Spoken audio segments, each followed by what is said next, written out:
what transpired from that video was more bullying and transphobia than I could have ever imagined. This week, Dylan Mulvaney has broken her silence on all the Bud Light made up controversy by the right. Again, this is the trans influencer that did I think a single sponsored Instagram post with Bud Light. And then and the right freaked out about how Bud Light is now trans, and Kid Rock shot his Bud Light up with a gun, like just ridiculous fucking morons losing their minds. Students were willing to get criminal records. They were in supermarkets and like they were throwing Busch Light. It was the wrong beer. Busch Light caught a stray. About that. That's a criminal record for Busch Light. That sucks. It's so brutal. So Dylan Mulvaney here breaking her silence, and let's see what she has to say. Tolerate people saying about me is that I don't like beer because I love beer and I always have. I built a platform on being honest with you, and what I'm about to tell you might sound like old news, but you know that feeling when you have something uncomfy like sitting on your chest? Well, that's how I feel right now. So this feels like the right thing to do. I took a brand deal with a company that I loved, and I posted a sponsored video to my page. And it must have been a slow news week because the way that this ad got blown up, you would have thought I was like on a billboard or on a TV commercial or something major. But no, it was just an Instagram video. And the wildest part is that they also sent me one can with my face on it. You might have seen it. And funny story, I had the can around my house, but then I realized, wait, I need to protect this can. So I hid it somewhere, and now I can't find it because I hid it so well. But when I do find it, I feel like it needs to go in a museum, preferably behind bulletproof glass. And you might be thinking, Dylan, why bring it up now? I'm bringing it up because what transpired from that video was more bullying and transphobia than I could have ever imagined. And I should have made this video months ago, but I didn't. And I was scared, and I was scared of more backlash, and I felt personally guilty for what transpired. So I patiently waited for things to get better. But surprise, they haven't really. And I was waiting for the brand to reach out to me, but they never did. Can you pause it there for a second? For months now, I've been scared. After all the hate that basically was directed toward Anheuser-Busch and Bud Light, to hear that at the very end of it, because they were like, they went, whoa, can you believe it? We have to destroy, blah, blah, blah, shoot up the cans, all the fucking, they got death threats, they got bomb threats. People were straight up calling into factories and stuff. The company at the same time was offering no support to the person who was the centerpiece of it all, who was getting all of the hatred and death threats and all that stuff hyper-focused to the point where, like, of course, she, like, stopped wanting to be online or stopped wanting to be, like, who wouldn't, and like I can't believe that was happening behind the scenes in addition to everything else. Yeah, maybe that's part of the real story here, is that it's kind of like the Starbucks stuff that's been going on. Is a lot of these like nods from these companies towards some kind of social issues is pretty thin a lot of the time. And yeah, I would totally expect them to be like, hey, we got your back. If you need help, if you need security, even we're going to pay for it. That would be good. But yeah, that's it's pretty bad. Yeah, I have a video about this tomorrow that's coming out at 9. It's not edited yet, but I recorded it. And basically it's about how bad Bud Light's response really was. Like, it's about Dylan's response, but I use that kind of as a launching point to explore just how fucking terrible the response is and how they're basically trying to fence it between trans people and the people who want them to be eradicated. And, there's a broader talk about rainbow capitalism and how, even though they're frenemies to LGBTQ plus people, and none of us really like it. The thing about rainbow capitalism is, in a late stage capitalist society, it is an actual indicator of social progress, because if they don't think that we're profitable to pander to us and to market towards us, that is an interesting temperature check, right? It tells us that, things have kind of regressed for sure. So this is a sad story, but I'll let you finish it. And for months now, I've been scared to leave my house. I have been ridiculed in public. I've been followed. And I have felt a loneliness that I wouldn't wish on anyone. And I'm not telling you this because I want your pity. I am telling you this because if this is my experience from a very privileged perspective, know that it is much, much worse for other trans people.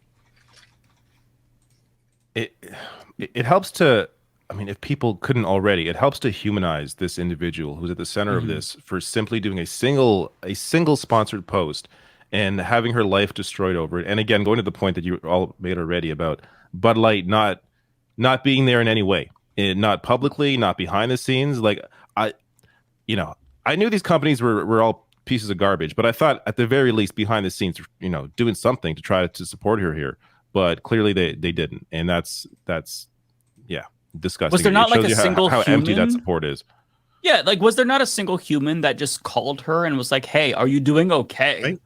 None of Like us that's- expect yeah. like Yeah. just I- one I- person. Right. I wasn't even thinking like, oh, they reached out to see what they could provide her in terms of like security. I was just thinking like, wow, you mean like no one who helped facilitate this at Bud Light even gave her a ring and said, how are you doing? Like just checking in to make sure you're not gonna, you're not feeling horrible and depressed and making sure you're okay. That actually shocked me that someone wouldn't even call for that.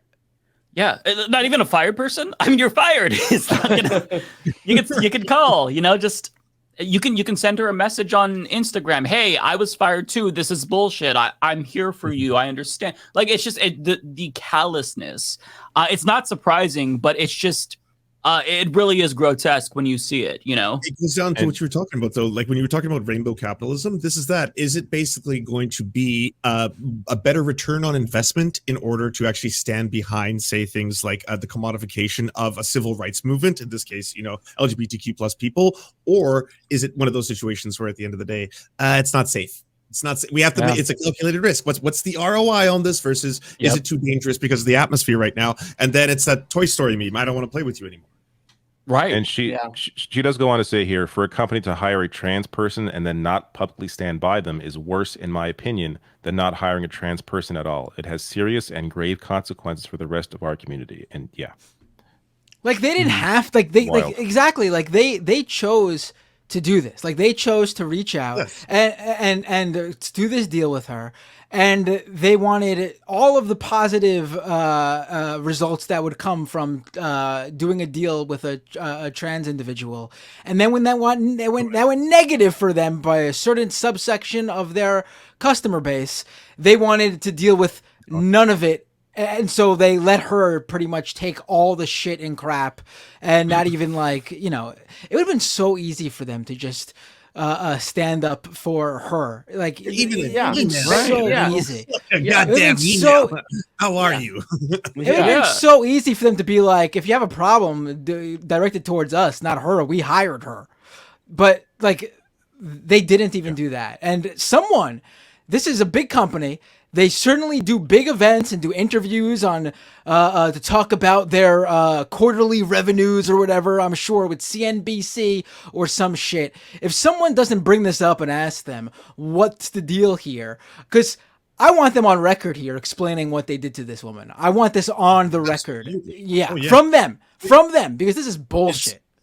At least with the Target, we got the leaked emails so we can see what was going on behind the scenes. And it was exactly what you expected. There was a personal safety risk to the employees based on the fact that, yes, the culture wars have actually reached the front door. And so it's like, well, you were fine profiting off gay shit as long as it was safe and cozy, right? Then it's all like, oh, happy Pride, everyone. We're gay for 1 month. This is amazing. Buy all the gear, get it all, get your flags. And now it's like, oh, it's in the back of the store because we don't want our employees to get beat. But even with the Target thing, Yeah. there was not a single individual who became the face of the hate campaign. True, It was a you're right. corporate, a whole corporate. Yes, they were the employees at the stores, but outside of those local friggin' weirdos who would show up and harass them, it's not like those people's faces were plastered all over the place and receiving hate from all over the world. Dylan Mulvaney became the face of hatred for trans people, and they all just directed it Just in towards Bud her. Light. And it was really one of the more disgusting things I've seen. And I don't even really know Dylan Mulvaney aside from her being a TikTok influencer before all this. So it's not like me too. it's unbelievable what Bud Light put this person into, like what the and shooting ridiculous. effigies or representation is pretty intense. Like shooting, that became a thing. Like right, when you're just straight up shooting fucking cases, Yeah. and cases and stuff. Yeah, Holy if you mix, if any one of us, you know, there were videos that like we were the target of some videos, and it was like people shooting guns, people saying that we're like, perverts and all this, and then shooting guns at cans, representing us, and then there are videos of people like following her around in like hotel lobbies and stuff. I would be freaked out. I wouldn't be sleeping. I would be this would do some serious damage, And James yeah, O'Keefe did that. Project Veritas, like right. basically master in a hotel. Yeah. Yep. And it just goes back to the whole fact that like literally all of this backlash is specifically because she is trans. She was, she did this little brand deal for an adult product. I mean, kids, as Ole, like she did a great video about or mentioned this, and she made the point like, who's selling kids, who's marketing beer to kids, right? This is an adult thing. It's not even like she was in some kids product, marketing campaign. And it was like, no, I don't want that around my kids. It was, no, we don't want a trans person there. Like it's bigotry in its most purest, explicit form. And if you substitute, outrage over trans with any other group, a Jewish person or anyone else, then you could see that it's bigoted. But because trans currently is permissible in this country, Bud Light just thought, oh, well, it's fine. We can ride the fence here. But to make matters worse, and I don't want to spoil too much of my video, but watch my shit tomorrow because I talk about this. But anyways, so the Human Rights Campaign reached out to Anheuser-Busch and told them that they were going to lose their perfect equality score when they were considering firing executives as a result of this in response to right-wing backlash. And do you want to know what they did to make it up to the Human Rights Campaign? They donated $200,000 to an LGBTQ charity. That's what they did. That's how they made it up to them. So, I mean, that's how little they fucking care. And they were probably going to do that anyway, to be clear, because it's Pride. And it just, it's the fact that they even had a perfect score shows you how low the standards are, because they donated hundreds of thousands of dollars to Republicans who want to eradicate trans people from existence, right? So it's just, the whole situation is infuriating. And the one silver lining that I will say, because as all of you mentioned as well, like I had no idea who Dylan Mulvaney was until this controversy. They made her more popular, and now she's going to be a role model to a ton of little trans girls who are going to see somebody who saw all of this bullying and backlash, and rather than like retreating and hiding forever, she's still here, right? She's still visible. That really does matter. That's representation that does matter. And that is the silver lining out of all of this. It's sad that she had to be a sort of martyr or be put through all of this, but little trans girls are now going to see somebody that they can look up to. And that does really matter. Absolutely. True. That story says more about the Human Rights Campaign if that's all they need to do to sway their friggin' score. I mean, that's ridiculous. Yeah, I'm not sure if it did sway their score, to be fair. I just know that was their response. But it's just like my response in the video is, why did you give them a perfect score exactly if they're contributing to fascists? That make it make sense. You know what I mean? Which is why a lot of queer people don't like the Human Rights Campaign. Yeah, a lot of these these social responsibility scores, like that could be. I don't know if any of you guys would do that, but like I would love to watch a video about that, because it's like all these right wing influencers are like obsessed with these scores, and they have a long what is it, like cultural Marxism explanation for it, but yeah, it's what you're describing. It's a totally rigged thing. It's twisted because like they should almost be praising Bud Light, conservatives, because of how fucking terrible this company is and how they did absolutely nothing here to defend Dylan Mulvaney in this entire process. Like it's true, but they're like somehow the company's the bad guy. Like they're actually on your fucking side. A lot of these like Daily Wire guys have been even admitting. I mean, they've been getting massive clicks out of this thing. All these Bud Light videos do way better than a lot of their average videos, but like they kind of have been admitting. I saw the guy, the CEO of the Daily Wire, and then Michael Knowles or somebody was saying like, yeah, but in the grand scheme of things, InBev and owns all beer companies. They own a bunch of beer companies. This is not going to like ruin their company. So this is largely symbolic. You know what I mean? So I don't know. It's weird that I don't know if they just don't think their audience cares or what the deal is with that, or it's just They know it's symbolic. It's weird. It's a weird thing. Oh right, 'Cause they for were me, like they were cheering on the fact that Bud Light was no longer like the number one beer in America, and the beer that took its place was just another beer owned by Bud Light's parent company, Anheuser-Busch. Wasn't it Well, Modelo or something? Yeah, Yeah, it's it's Modelo, Modelo. yeah. Yeah. Mm. But I love Matt Brunig made this point, I think, like on his podcast or something. But he was like, even with that, we know they're all owned by the same companies. Even if they weren't, the money would still be going to the same people. It would still be going to the people who own all the stock. So Yes. what are you Mhm. doing? Like, you're wasting your time. You know what I mean? But I think that's the point.